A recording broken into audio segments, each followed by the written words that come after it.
MacBook or iPad? I feel like this question of laptop versus tablet is a pretty popular one, especially for students. I know when I was getting ready to start school, I flipped back and forth on which I felt like would be just a little bit more beneficial for me in class. Now, going into college, I actually opted for the MacBook just because I felt like that was the safer option at the time. But going into my senior year of college, I actually got lucky and I was gifted an iPad. So I was finally able to test their pros and their cons. So with this video, I was just hoping to share some of my thoughts and opinions and just help some of you guys who are, like I was, just not sure on which device to go with and which device is, best for you. So yeah, let's get into the video. Now, for the sake of this video and just to keep things simple, I'm going to be comparing the MacBook Air and the iPad Air, and that's just because I feel like these two devices are capable of handling pretty much everything a student will need, all while being considerably cheaper than the Pro models. Now, for those of you interested in price, the M3 MacBook Air starts off at $1099, but if I was a student right now, I would seriously consider looking at the M2 MacBook Airs. Ever since Apple announced their M3 MacBook Airs, prices on the M2 Airs have dropped quite a bit from when they were launched. At the time of this recording, if you look online, you can find the M2 MacBook Airs with 16 gigabytes of RAM at Best Buy for $799. So not only are you still getting a really good device, but you're saving over $300 in the process. Now, when we take a look at the iPad Air, I feel like we have to take a couple more things into consideration because I feel like if you're going to be using the iPad as your primary device as a student, you're going to want to get at least a keyboard and some sort of pencil. But first, let's talk about the iPad itself. At the time of this recording, you can currently find the newest iPad Airs at Best Buy and Target for around $499. Now, $500 isn't nothing, but it's pretty much half the price of the newest MacBook, so I definitely think it's something worth taking into consideration. Now, in terms of accessories, for a pencil, you have a ton of options, and quite honestly, I wouldn't overthink it. It's a pencil. You pretty much just need to be able to write and highlight. Just go with one that is best for your budget. The same goes with the keyboard. The only real thing worth considering is whether or not you want a trackpad. I personally used a Folio keyboard with no trackpad and it was great. To be honest, I highly recommend it. The Magic Keyboard is nice, but it's way too expensive for me to justify it just for, having a trackpad. But now that we have some of the pricing out of the way, let's talk about some of the pros of each device. To start things off, we'll talk about some of the pros for the iPad. One of the things that I loved most about this device was the fact that it pretty much eliminated the need for me to print out any type of paper. I can't explain how nice it is to not have to worry about having to print out notes, documents, diagrams, and all the other random sheets of paper that you have to, just print out as a student. Apps such as GoodNotes, Notability, and Apple Notes makes organization super clean and easy, and it makes searching for those documents and notes just much easier compared to having an actual physical copy or, having a binder.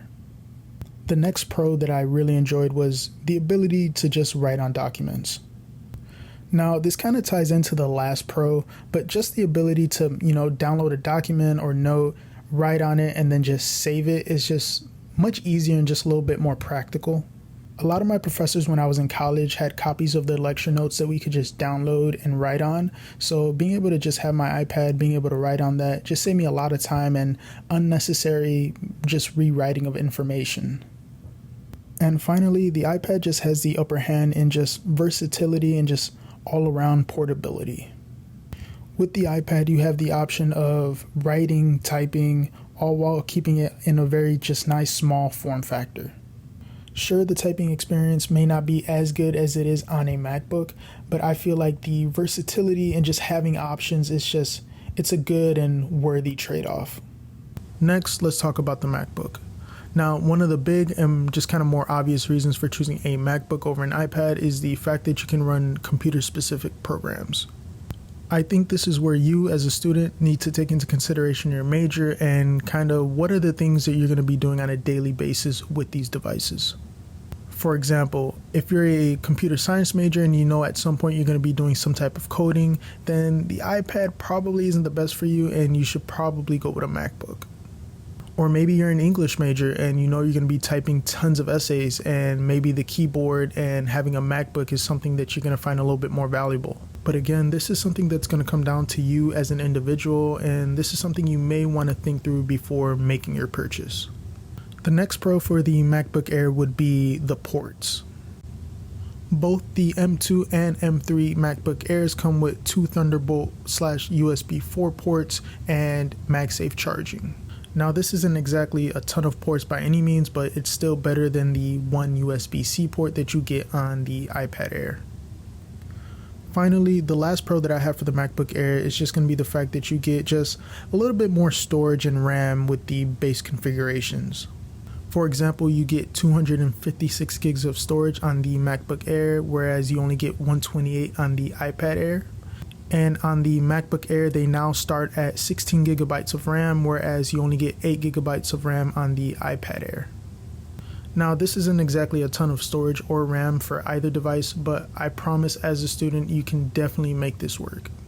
The iPad Air that I used while I was in school only had 64 gigs of storage, and it didn't even have an M line of chips. So I definitely think with the M2 chip and 128 gigabytes of storage, most students today can definitely make that work.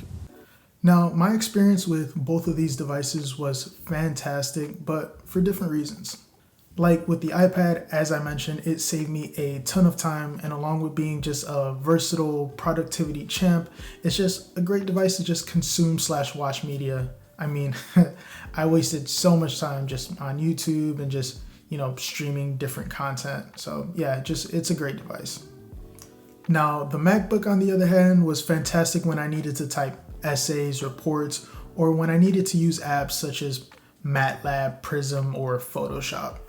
Also, I will say, although you can use Excel and just Microsoft Word on the iPad, it is a lot smoother and it's just a little bit more seamless when you use it on a MacBook.